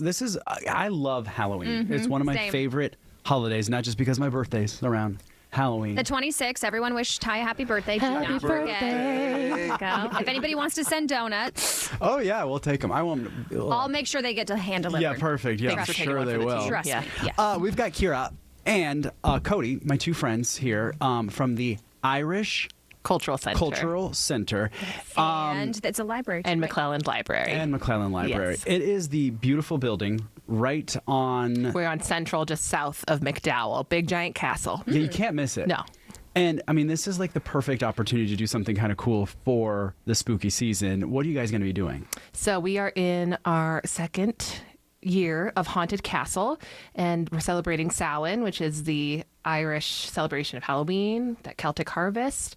And we partnered with Ronan Theatre Company and are bringing 6 Irish ghost stories to life throughout our campus. That is going to be so cool. So, Cody, walk us through how it will kind of look if folks go to attend this, because the layout is really cool. Yeah, so you're basically walking through the front gate at the Irish Cultural Center into the courtyard where we have a full bar. That you can get cocktails at. Listen, it can't be an Irish party. I'm Irish. Absolutely. It can't be a party. You have to have the whiskey. It's an important detail. And you can get a cocktail. You can grab snacks. We sell popcorn. We sell other items there. And then you'll be greeted by a guide. And the guide will take you through kind of a Tales of the Crypt-esque story inspired by Irish ghost stories and mythology, and take you to various locations across the campus. Ultimately going into the library itself, where we have a collection of different plays in different locations with full scares and ghouls and spooks. And you're going to have a wonderful time. You're going to have a lot of fun. You're going to laugh. You're going to shriek. You're going to see things you go, did I just see that? Yeah. And is there anything specific that you can tell us about some of those stories that people can look forward to seeing and hearing? It's a happy mix of different things. Okay. There's, you have things like banshees that pop up, puka, leprechauns, all those common knowledge folklore things. But we have some really wonderful stories this year. For example, we have the story of Red Mary, who married a lot of men and murdered them all. Oh. And that's been adapted into a one-person performance. We have a piece about the Hungry Grass, which is when they buried victims of the famine, they dumped them in mass pits, and then, of course, a field would grow over the top of them. And if you walk over those fields barefoot, you are overcome with an insatiable hunger. Oh, for what? Like anything. Oh. Anything nearby. Human flesh. Because No it was spoilers. right? Yeah. Because of the that makes sense. Yeah. Okay, I get it. Yeah. Okay. So a little slow on the Catch up with us, Ty. Yeah, I'm here now. You need Okay. those donuts. Get going. Exactly. And then we have pieces like they're inspired by the Hellfire Club and Dorian Gray. My personal favorite is The Demon Bride. Oh yeah, tell us that one. If you are in a cemetery in Ireland, and it's an older cemetery usually, you're by yourself. If you're approached by a beautiful woman and she fawns on you and gives you a kiss, then you are essentially hers. And for 1 month, you slowly go insane and hear voices and lose your grip on reality, only to die and end up buried in her cemetery. Really? Yep. Now, how much fun is this for you? Because you're with the theater group, correct? Mm-hmm. How much fun is this for you to kind of bring these stories to life with fellow actors? This is my favorite thing to do in theater. My background is in new work development. Ronan Theatre Collaborative is a massive new work supporter. We love playwrights. We love brand new shows. And to get to do something like this, which kind of an anthology with all brand new plays, like we even completely different plays from last year. Okay. And to work with artists from all over the valley. We have representatives from companies like Pantheon Movement Arts and Space 55 involved in this year's production. And this is just my dream. I love to develop these new plays and bring you stories you've never heard of before, because theater's a comfort food. We have our favorite musicals. We have our favorite plays that we like to go see time and time again. But what about the new classics? What about the new things that people are going to remember for years and years to come? And that's what I personally love to discover and explore. So an evening like this is just absolute dream come true. And then to have great partners like the Irish Cultural Center. Yep. And now I was going to ask you, Cody, are these, like, do you guys come up with these, or are these scripts that are already written that you guys perform? Are you 100%. They're researched by our writers. We pick our writers. We tell them, here's what you can do. Go. Ciara and the staff at the library are great at supplying resources for us to look at. And then they adapt it. They have to keep it within a certain time limit, of course, because 10-minute plays need to be 10 minutes. Yeah. But all these are from the minds of our writers, and then they cast their shows, they tech it, they bring them all together. Oh, that's cool. And so it's really seeing the inside workings of a bunch of just goofy artists who make wonderful work left and right. And really cool stories. Very as cool well stories. to do that. And how does it work? So do you have to buy tickets for something like this, or do you just show up? Or So we have 4 showings per night, and one at 7, 7:20, 7:40, 8 o'clock, and it's in groups of 15. Okay. And so it's a small group, little intimate group that you go throughout. We do recommend getting tickets beforehand, so that way you're not sad if you show up and we don't have any spots left. And yeah, you can just go on our website at azirish.org, and it's the first thing on there, and you can buy some tickets. And then, yeah, we'll guide you through the entire campus. And it's nice because it's an intimate experience. It's not like sitting in a big theater hall and, you know, the proscenium theater, and they're, you know, performing at you. You're kind of in the middle of it. You're very involved. There's very in the middle blood of it. dripping right in front of you, you know? Yeah, I mean, listen, it's Halloween. It's a little creepy. Yeah, I was going to say, though, is there ages that maybe are more specific, like or maybe kids? Yeah, we're recommending 16 and up. Okay.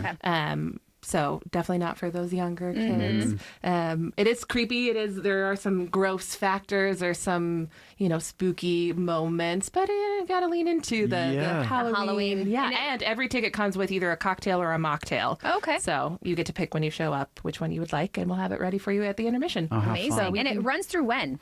It opens tomorrow night, Thursday, through next Thursday with no show on Monday. Got it. Wow, Okay. Okay. And Saturday's a double show, so if you want to come to the matinee section or you want to come to the evening section, both are available. Yes. And now are some, like, are the earlier ones less scary? It's all the same. All the same. All the same. Yeah. Okay. It does have a good variety. So we ease you in a little bit. Okay. And freak you out, and then you get a little break.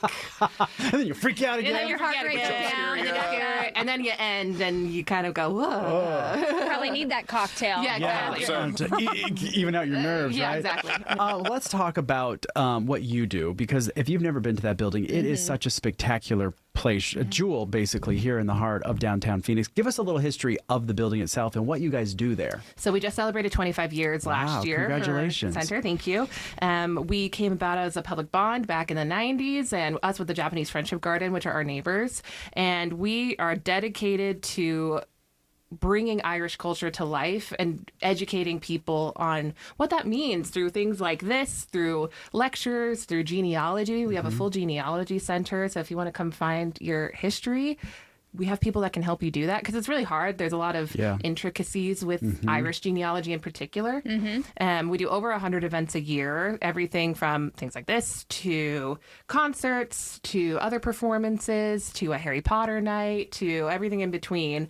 So yeah, we're here to be a community stopping ground for Irish immigrants, for Irish expats, for Irish Americans, whether you are 15 generations removed or fresh off the boat, or you have no Irish at all and you just want to come look at a pretty castle. We have that too. Something for everyone. I've done a couple stories with you, and there is a huge population, not only in Phoenix, but Arizona, of Irish Americans. Yeah, the last census, and these numbers, keep fluctuating. We're third or fourth in the country for the largest Isn't Irish that crazy? population. You wouldn't think Arizona of all places would be. I would think it would be over on the East Coast for all top 5 spots.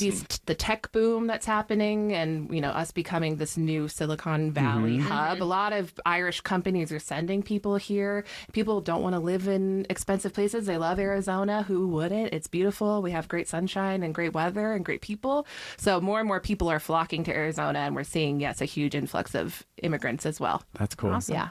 Let's go back to the play. Yes. You mentioned that you kind of help research some of these. Where are you getting kind of these ghost stories, so to speak? Well, so we have a full library. So we have a collection of Irish ghost stories or spooky stories. Now, I know you're kind of entrenched with all this. Did your parents kind of tell you some of these? My grandmother threatened me with the banshee when I was a child. God rest her soul. But, she would say, I'll leave you outside for the banshee to get you. And so that was one that I grew up with, and it's freaky. And you hear her crying, and that bad thing, death is upon you kind of a thing. So some of those things, I grew up with. My dad's from Ireland. So, and Samhain, the Celtic festival is really big in Ireland, and there's a really huge resurgence of the celebration. And so, the Irish government, the Department of Foreign Affairs, is encouraging Irish centers across the world to really lean into that.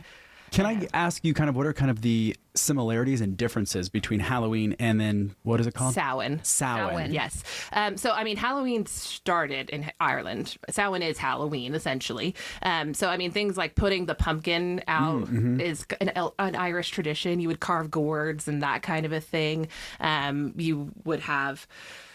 You'd leave things out for spirits to pass by you. So there's a lot of similarities. Trick-or-treating, I think, stems from an old Irish thing where you'd go and get, you'd get like nuts and fruit and that kind of thing. It wasn't candy till later, but much better now with candy. Sometimes you still get fruit and nuts. Yeah. And sometimes you get the toothbrush. Yeah. From the local Have you gotten a dentist. toothbrush? With the local dentist. Are you serious? But like we all need. One lady gave out pennies one year.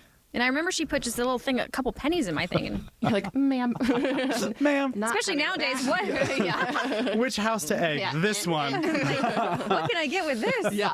Right in this economy, a couple pennies ain't good for nothing. You should save them because now they're not minting them anymore. Yeah. They could be worth something That's true. 100 years from now. Oh. Hold on to a penny, it becomes $5. Right. There you penny go. a day, something. I'll just try to make some wishes. There you go. There you go. That'll never come true, but No, I'm sorry. We kind of went off track. Oh, no, that's okay. But, So, I mean, there's a lot of similarities, and we have a genealogy lecture coming up about kind of your roots and that, as it relates to, we just did another lecture about ancient texts, and we're always trying to learn more. And so, there's a whole, if you go on our website, we have resources. The Irish government has a whole celebrate Halloween website as well. So there's a lot of similarities, and really Ireland is the founding place of Halloween. Okay. Yeah. Now, folks are coming out, Cody. Which character do you play? I play artistic director of the evening. Okay, well, never mind. No, you'll be there, though. I can't confirm or deny the return figure of a potential character. There was a Banshee of the castle last year. I cannot confirm nor deny That if the there will be a Banshee's sighting back? again this year. Perhaps. But Cody maybe. wrote and directed some of our shows. Yeah, he deserves a couple days off. Yeah. You would think that. Yeah. But, I mean, this is a year-long project that we commit to, and it's just a blast to be with the library staff and the ICC, and then, of course, the artists as well. And we just spend months researching, even between last season and this season. Our creative team just went to town looking up scripts. People were writing plays. How fun. A week after the first season ended. Oh, that's cool. Yeah. And so there's a lot of excitement always throughout the year. And yeah, we're going to play. We're going to have some fun. Maybe we'll appear as some guides giving tours. Ooh, that would be fun. I just saw a video that I We've think got about 30 seconds. Okay, the government put out about the Hellfire Club, and there was this abandoned building in Ireland still today, and so we've brought that story to life. So again, these are all really topical, things are still very relevant. Real how do quick people find out more information? Get that website Go out. to azirish.org/the-haunted-castle. All right. Awesome. You guys, Tomorrow, thank you so opening much. night. This is going to be Opening fun. night. Yes. Very cool. Well, Exciting. do you say break a leg for something like this too? Yes, absolutely. Okay, break a leg. All right, you guys, thanks for joining us. We'll be back tomorrow. Oh, no, well, hold on. Ron and Des are coming. Des are coming back, yeah. We're not done yet. No, not yet. Not yet.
Hey, good morning, everybody. It's Fox 10 Talks, and it's Ron and Desiree. Glad you're spending the morning with us. We've had a number, Des, of new commentators. Oh, I see a lot of our regulars. Brandy's on, Little Philosophy. Linda is on this morning from out there in the shadow of Mount Graham. Hello.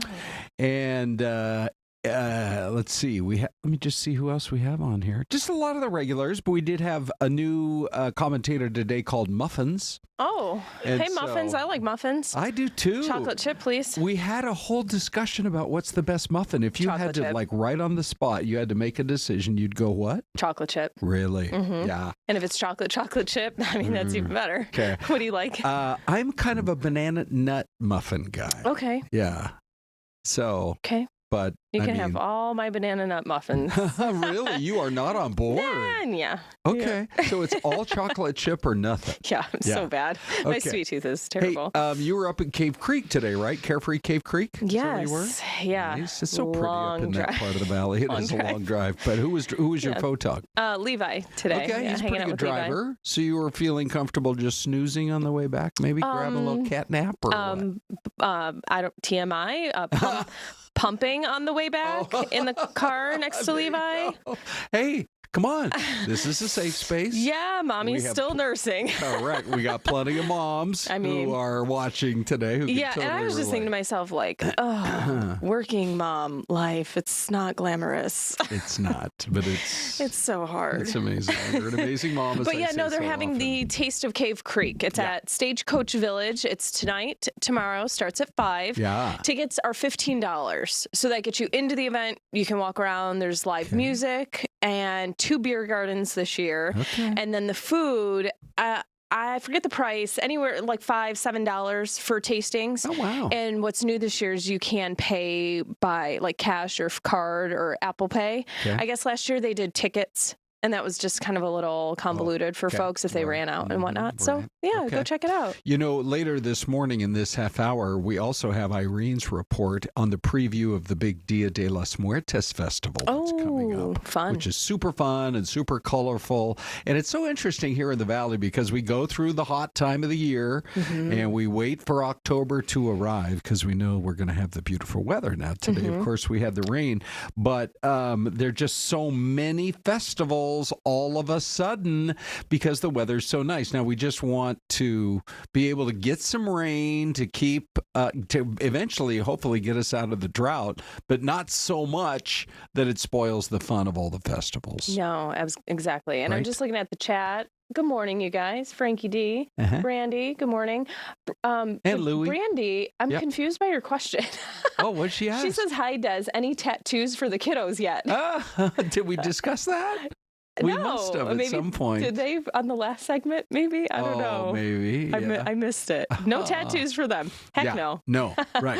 Maybe she means I'm assuming- tattoos for you with your like little hearts Any with your tattoos kids' for the names kids? on them or something like that. Oh, I don't know. Yeah, Yeah. no, not yet. I do want to get all their names eventually, though. Yeah, I know. But good morning, you guys. Hope you enjoyed that rainy morning. Yeah, was the nice. rain was Des and I were comparing notes because I saw some lightning bolts driving in, and you were saying you saw a bunch too. I mean, Yeah. it was really firing up early this morning. It was, yeah. So my drive-in, it was really active. A lot of the lightning I saw kind of out to the west. And then that made sense when we had a story early this morning that there was a home in Avondale that was caught fire. Yes, right. Potentially lightning caused is what the early reports that we heard. So I don't know if that's true. But. When you see the flash and then you hear that the thunder's like within a second or two, you know it's close. And I think you just feel like you're playing Russian roulette with the whole rest of the neighborhood, and you hope it's not your house or anybody on your block, somebody that you know. But yeah, we're going to work our sources, but it does look like that fire that hit a home out in the West Valley very well could be lightning caused. Now, so here on Fox 10 Talks, we have this interactive show. It goes 2 full hours every morning. We always ask, if you haven't yet, that you'll like and subscribe. We're now, Des, over 500,000 subscribers to the Fox 10 Phoenix YouTube channel. That's a big number. That's amazing. I mean, Ron Hoon pulls in the people. There you go. Oh, I got to make you my agent. I always thought it was this guy right there. He's got his own fan club. So I need to learn how to be my own agent for. But anyway, on to some other stories this morning, and thanks again for hanging out with us. But this is interesting because we have now there's a new showdown in Washington. Every day there's a new showdown, and this one has to do with the local attorney general here in Arizona, Chris Mays, filing a lawsuit against the House of Representatives saying, look, it's been a long enough time. Adelita Grijalva deserves, she has won the special election. She deserves to be seated in Congressional District 4. So this was a topic. And she, of course, won the election after her dad, longtime Congress member Raul Grijalva, passed away. So as you know, things are kind of in flux right now in Washington. They want to get back to a regular session. Here is some of the sort of the give and take between Speaker of the House Mike Johnson, what he had to say about it, and then what Chris Mays says as well. There's nothing whatsoever to do with what's happening in Congress. Rep-elect Grijalva is to be congratulating for winning her late father's seat. We love that. We're going to administer the oath to her as soon as we get back to our regular legislative session, as I've said 1,000 times. And then at the same time, we did hear from the Attorney General who said by blocking Adelita Grijalva from taking her rightful oath of office, he's subjecting Arizona's 7th Congressional District, I think I said 4 earlier, to taxation without representation. I'll not allow Arizonans to be silenced or treated as second-class citizens in their own democracy. So it's heating up, that's for sure. We'll wait to see if they are getting any closer to a resolution. By the way, I had heard, I haven't seen the video, so I think we'll just roll it right now. That there was some sort of an issue at the White House. Look at this car that got as far as the guard shack. Obviously, you know, they have it's like when you go to get a rental car and you're trying to pull out of the rental car garage and they have those gigantic, you must stop, 3-foot long barriers kind of a deal. But they're still trying to figure out exactly what was going on. The Secret Service says the guy was taken into custody. They did search the car. There were no sign of any weapons, but obviously it set off alarm bells late last night at the White House. Now, speaking of the White House, let's get to our poll question, Des, because this is really interesting. So they have a plan now where they could at least vote on getting the military paid and essential workers, which would be like TSA and air traffic control. And here is how the poll is looking. 84% say I like it. I mean, who's going to vote against military pay and essential workers? But 16% are saying no, this whole discussion, this whole disagreement is too important over Obamacare and the subsidies that Democrats need to hold out. That number just moved on us. Now it's at 16%. But if you grab the QR code, you can join the conversation. I mean, you can chat with us as well. There's a box for you to give us your opinions. How's it looking on YouTube, Des? Yeah, it was similar with the majority voting for yes, we could vote against military. We could vote yes, against military pay and essential workers. Okay, 72% though, so a little more here. 28%, a little more in the last one. No, Democrats need to hold out. Obamacare is too important. And you can see 56 comments right there. How about Trucker 193? Pay the workers and stop paying the politicians. We love your feedback, that's for sure. Okay, so that's the poll question. You can vote on that in either way, either at YouTube or again on the QR code. We'll go to it one more time. Those numbers still moving around. That just means somebody the QR code is really almost designed for people who are watching our streaming show live. That's where a lot of folks go. YouTube is the whole universe of people on the internet. I mean, as we just told you, we have 500,000 followers on our YouTube channel. They're from all over the world. So anybody can hop on and vote on that one. But again, if you have an opinion, we would love to know what you think. Yeah, times are too tough to be missing a paycheck. So, yes, good point. You know, we got to work it out somehow. Okay. So one of the stories when Des and I first went on the air earlier this morning had to do with this puppy that had to be rescued. If you haven't seen this video yet, we're going to share it with you right here. And it happened over in Ramona, California, where the fire department had to come out and rescue a little pup. But when you see the video, they kind of got a camera down in just this little crevice where the pup got stuck, and you can actually hear what it was sounding or what they were dealing with the puppy, and you're like scared for him. Ready? Here we go with this.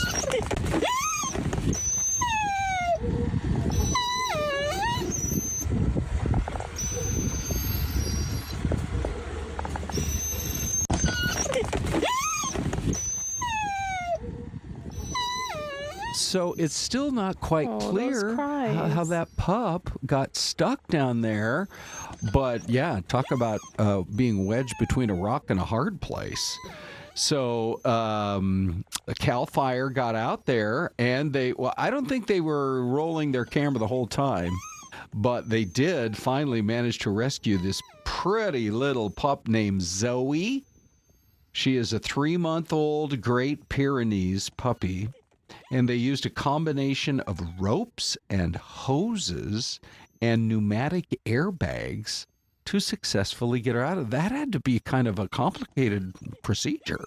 Yeah, that, and I just am like wondering how the dog got down there and stuck, because it looks like, it can't move in this position that it's in. So I wonder, like, was it wider, kind of like a wider opening at the top, and then it fell down and got wedged in? Because otherwise it seems so tight. Oh, man. But thank God the owner realized and heard the cries, and they were able to rescue this pup. What we don't have here is the video of when they finally managed to get little Zoe I know. I wish we had that. And we also don't have, like you said, the opening. I mean, I don't know, maybe it's an exterior wall right out on kind of this yard or something like that. Yeah. So, yeah, hopefully they can get that fixed so that we don't have to deal with it again. Why is it when, like, puppies and dogs cry and babies cry, it's just like you go, oh. I know. They're just so helpless. Right? Yeah. Poor pup. I know. But we're glad this one had a happy ending. There you go. Yeah. We are definitely all aboard with the stories that have those happy endings, that's for sure. Okay, so if you, by the way, coming up next, this is fascinating. There's a new survey out that says a lot of Americans didn't even take a single vacation day last year. Man, that has got to be rough.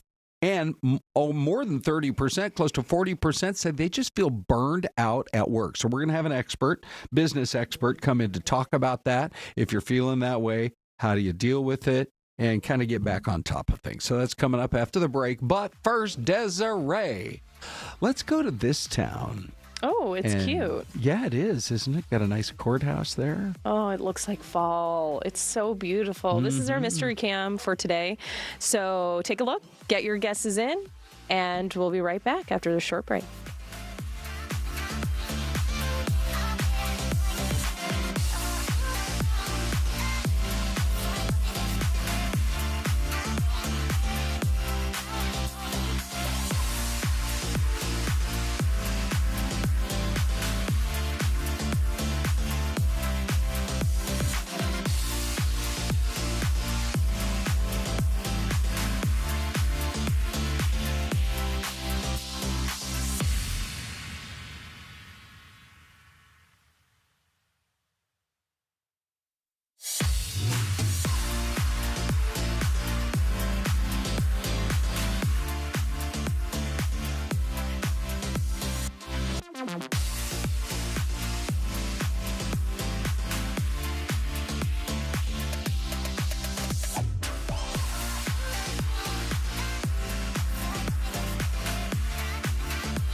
Well, we've been looking at this picture, that's for sure. And we're talking about the leaves turning, although some are turning kind of out in front of, if that's the courthouse or whatever building it is, and others not so much just yet.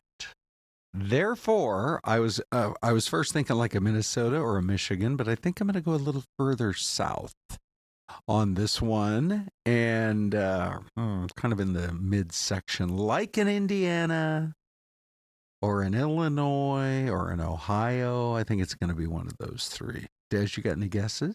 I'm going. By the way, Halakita is Ohio. Oh, thinking Ohio? Yep. I don't know. I said somewhere in Massachusetts. Okay, yeah, like in it New kind England. Of looks New England. Because the leaves are turning. Yeah. And it feels like it's just a little bit of a slow start this year on those leaves coming through. So I'm going to go Ohio, Indiana, Illinois. I think I'm going to go Illinois, yeah. Okay, so we have a Massachusetts. We have in Illinois. By the way, Frankie's with Pennsylvania. Brandy's in Colorado, or guessing Colorado. And Charles David, our number one commentator today, is in Tennessee. And Little Philosophy is right there with you, saying it is New England, it's Vermont. So, Des. Ooh, okay. Do we have You a might New be England? right. Do we have a Let's Midwest? see. What are you seeing? It is. Oh, we're wrong with New England. It's Lexington, Kentucky. Now, last hour was Lexington, Kentucky. Oh, here we go. Oh, am I? Yeah, there you go. Oh, just I'm kidding. like, that doesn't look like the Dave. same Lexington from last hour. But wait, I like such a camera. Dave comes running over. Right? Yeah, he does. Yeah, I mean, we It's take okay. this I didn't very kill anybody. I just seriously. gave the wrong mystery Correct. camp. Yeah. It's Salina, Ohio. Oh, darn Okay. it. I was right next door. I was thinking Ohio. But Let's it's still go not through New it again. England. So Yeah. we Well, were that's wrong with right. Vermont and Massachusetts. Okay, now I have to look it up real quick. Salina, Ohio. I We love have the to- name Selena. Do you? Yeah, I Okay. think it's so pretty. Well, when baby number 5 arrives. No. Oh my gosh. Ron is trying to kill me. I know. No, I'm just encouraging you to Lord. Ron is continue trying to give me a heart expand attack. your beautiful family.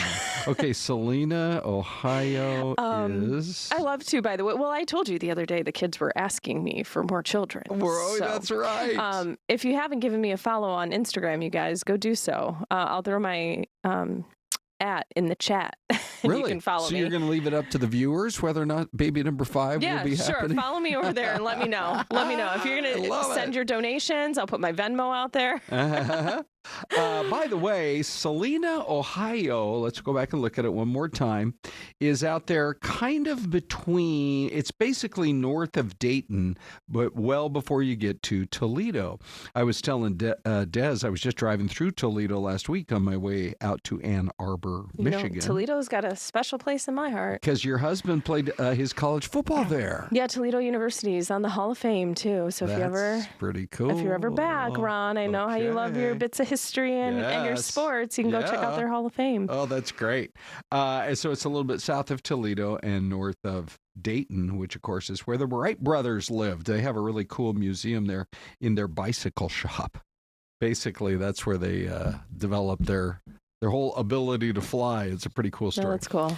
Okay, so we have all those questions answered. Now what we want to do is this.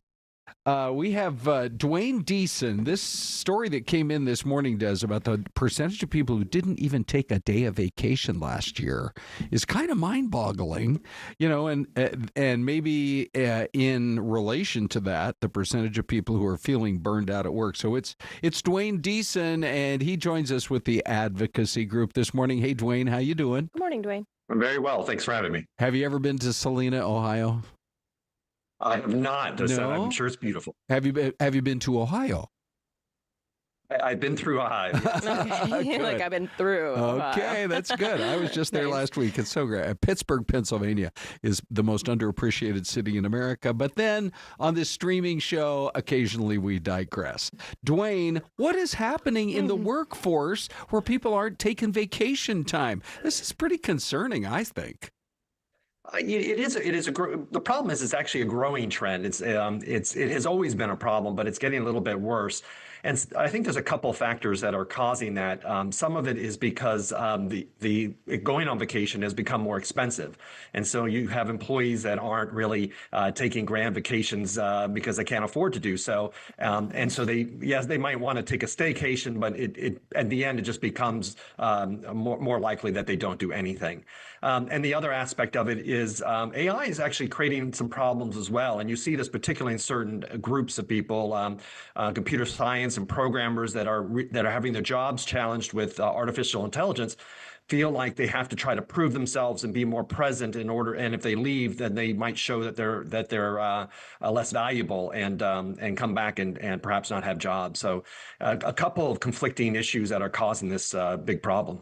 So then how do you deal with it? What should be, whether you're just a single person or you're in a relationship, you sit down with your significant other and say, I am burned out. And it would seem to me that of the percentage of people who are not taking vacation, close to 100% of that subgroup is going to feel burned out. How do you resolve it? So I actually think the problem starts with the employer, and that's who I usually work with. And I've written a book about controlling costs. And you would think that controlling costs, okay, well, I really want to promote working them to the bone or something, some sort of ancient philosophy in that. And that's not the case at all. Really, what you want to do is you want to create an attractive company for your employees. And because if you have an attractive company, you'll get better employees will want to come there. They'll have a better work-life balance. And so they'll be more productive and happier. And so, and that's part of creating a more attractive employment environment is giving employees, making sure that they take their time off. And so if you have an employee that is just fearful of doing that, I really worry that you're going to lose a lot of those good employees because they're going to go somewhere as soon as they have the opportunities to a company that allows them to take that time off. So I think the problem starts with the employer, and I think there are things that employees can do by going to their employers and just talking to them and just having open discussion about it. And as long as they're not saying, hey, you're, and causing trouble and trying to create a tense environment, I think employers will understand that they want employees to take time off. It's healthy for them, and it actually helps the company. Yeah, and then I found it shocking that 25% of workers that were part of all of this say that their manager would actually discourage them from taking a full week off. And as you were kind of explaining what you sit down with big companies and kind of like you just explained, I was thinking of the motto like happy wife, happy life. Like we need a motto for these companies, right? If you have happy workers, they'll end up being more productive. So how do companies take to that criticism or that advice when you give it? So I think in those circumstances, you have poor managers, right? If they're not allowing their employees to take time off, that shows that they're not capable of managing properly. And so I think you can start with a little bit of training to managers. And if the managers are able to learn, great. And if they're not, then maybe they shouldn't be managers. So I think that any manager that is trying to stop employees from taking the time off that they are, in most cases, legally allowed to have, I think you're actually putting the company at risk by having those type of managers. Right. Not only illegal, right. Yes, good point. And then we have some of our commentators in our YouTube chat because we're totally interactive on YouTube. We have Low Philosophy asking, so what truly makes a company attractive? We're talking here about sort of a little bit of leisure time off, but as you've studied successful companies with happy employees, what's the answer to that question? I'm so glad you asked. You're going to get me all teary-eyed because I love this conversation. Really, making a company attractive is multi-pronged. It's everything from the leadership being dynamic to having growth in an exciting environment. But it gets down to how you treat employees. So it's a multifaceted approach that you look at a company and its competitors and say, how do I make this company more attractive place to work? When work-life balance is a huge part of that. In fact, I would argue that when an employee goes to a new employer or to a potential new employer, compensation's right up there, but work-life balance is also very high. Well, that's really good input today. And one of my big takeaways is, look, if you can level with the boss, go talk to the boss and get the situation worked out.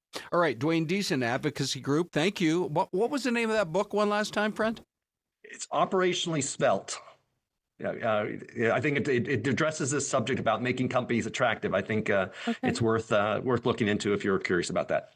All right. Excellent. Yeah, maybe a good book for all leaders and managers, for sure. Thank you, Duane. Okay, Duane, thanks. We'll keep him handy. Well, that's some really good advice.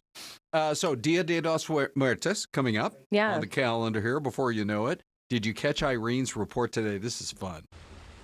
Good morning, guys. Well, yeah, this is such a fun event. Dia de los Muertos here at the Scottsdale Civic Center Plaza, the park here. You can take a look and see we have our flowers here this morning, some traditional flowers for the event. Now you can see they are still setting up right now. The event actually doesn't start until Friday, which is a good thing because it's actually drizzling out here right now. But we have a nice preview for you this morning, talking to some of the organizers. We have Helen and Gus over here, so we're going to walk this way and get a little more explanation on what the Day of the Dead is. Good morning. So Helen, first of all, we'll start with you. Explain to us what Dia de los Muertos is. So Dia de los Muertos is really a celebration in life, right? It has very indigenous roots from Mexico, and so it's the blending of our indigenous roots where they actually celebrated death with kind of like the impact of Catholicism that blended traditions, and now we have Dia de los Muertos, which is celebration of life. And what can we expect for the event? I know we're just setting up right now, but there's a lot to come. There's a lot to come. So it's a 4-day event, and what we're doing now is the art installation. So they'll be here at Scottsdale Civic Center Plaza. It'll be from Thursday to Sunday, the 23rd to the 26th, and Friday we have full-scale ballet folklorico that's Dia de los Muertos themed. But then on Saturday we have a all-day festival from 1 to 10 p.m. Free, everybody's welcome. Part of that we have a very special tradition. We have actually added this year, it's our 9th year, Catrina fashion show and a procession. So the procession is a very traditional, cultural-centric opportunity for people to come out to participate. We'll have Aztec dancers, a roper, a charro, mariachi, and a lot of other things. And I like to introduce actually Gus Mejia, who's with us, who's a very well-renowned photographer and artist, and Cindy, who is also our makeup artist that participates in all the elaborate work of what it takes to make a Catrina. Sure, and then Gus, you can explain a little bit too as far as what the makeup does, like what the symbolism is there of it. Well, the Catrina is a symbol of death, but we're trying to make it seem not scary. It's a celebration of life. That's why we have different colors, different outfits. It's a variation of our tradition. Very cool. And what do you enjoy about being able to photograph this and document it? The culture, the outfits, the wardrobe, the headpieces, a lot of colors in the Catrina world. Yeah, it's just great. And I mean, it's a great celebration, Des, every year here in the Valley. Yeah, that's amazing. Yeah. So that info's on our website too if you guys want to attend. It looked like a lot of that stuff had free admission as well, so that's nice. Like we say, October, this is the time of festivals. Yeah. Okay, we're going to say our goodbyes. Hope you guys can join us again tomorrow.